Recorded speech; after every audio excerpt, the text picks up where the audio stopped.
Okay, picture this. You've just ordered something delicious, maybe a little too delicious on Swiggy. And as you're waiting for it to show up, that little voice in your head kicks in. I should probably hit the gym later, right?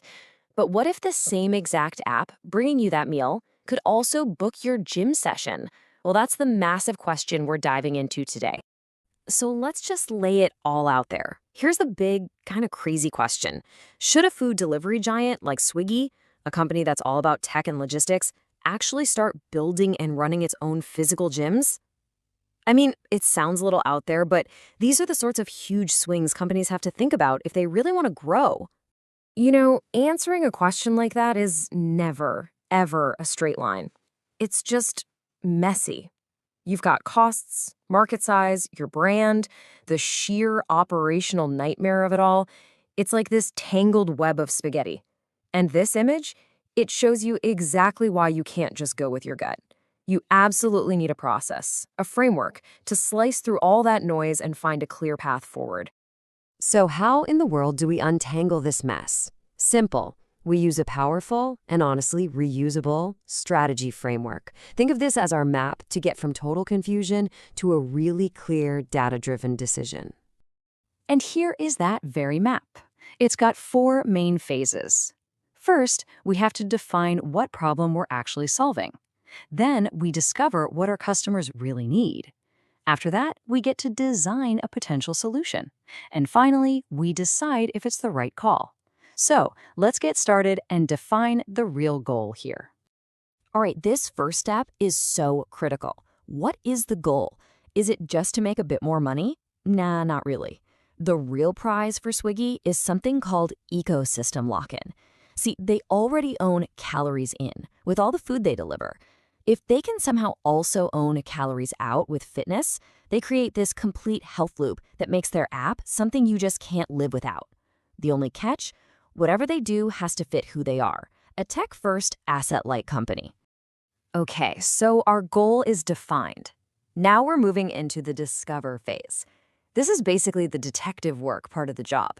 We've got to understand the market, the competition, and, the most important piece of the puzzle, the customer. So our 5C analysis gives us this amazing snapshot of the whole situation.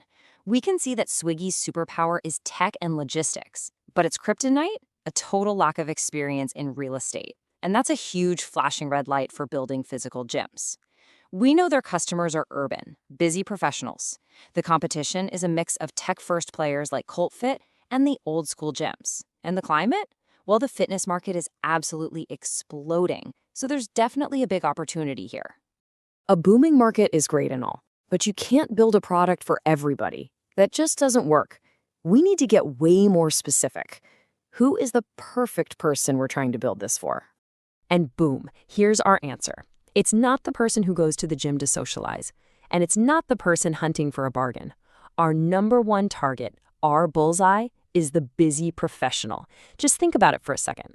They're short on time, they have money to spend, they value things being easy and efficient, and hey, they're probably already ordering healthy food from Swiggy. They want to be fit, but something's just getting in their way. So what is it that's getting in their way? Well, it all comes down to one word: friction. It's a pain to book a class. Then there's that awful guilt of paying for a gym membership you hardly ever use. And get this, a shocking 67% of memberships go unused. And finally, their health life is all over the place, split between different apps that don't talk to each other. Okay, so we've defined our goal and we really get what's bugging our customer. Now we get to the fun part, the design phase. It's time to build the perfect solution. So let's ask ourselves, what is the absolute perfect solution for a busy professional who basically can't stand friction and hates wasting money? And here it is. The big breakthrough idea isn't a bunch of physical gyms at all. It's Swiggy Active, a fitness aggregator that lives right inside the main Swiggy app. It's a platform, not a property.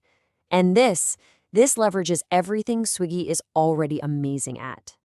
And just check out how every single feature here directly solves one of those pain points we talked about. Map-based discovery, that kills the booking friction. A pay-per-visit model, that totally eliminates that membership guilt. And the ecosystem integration, that's the magic. It connects calories out with calories in. Imagine burning 500 calories and instantly getting a discount on a healthy salad. And the best part of all, it's asset light, playing right into Swiggy's tech strengths. So you might be thinking, okay, that sounds like a pretty good idea, but is it the best idea? Well, this is where we let the data do the talking. We use something called the RICE framework to score our options. And look at this. Building actual physical Swiggy gyms, the effort is huge, the reach is tiny, it gets a measly score of 10.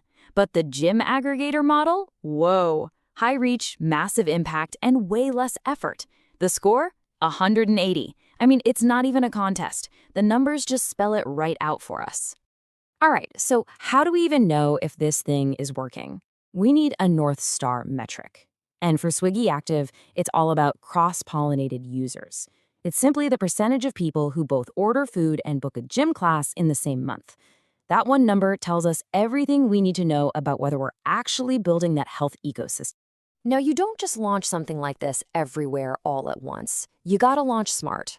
Phase 1 is a small pilot program in Bangalore aimed at their best customers. Phase 2 is all about integrating the marketing with cool notifications like earn your cheat meal. And only after you've proven the model works do you scale up to the top 10 cities in Phase 3. It's all about minimizing risk and maximizing what you learn. So, we've walked through the entire framework. We've defined, we've discovered, and we've designed. Now it is time for the final, no-nonsense decision. So, should Swiggy start building a chain of physical gyms?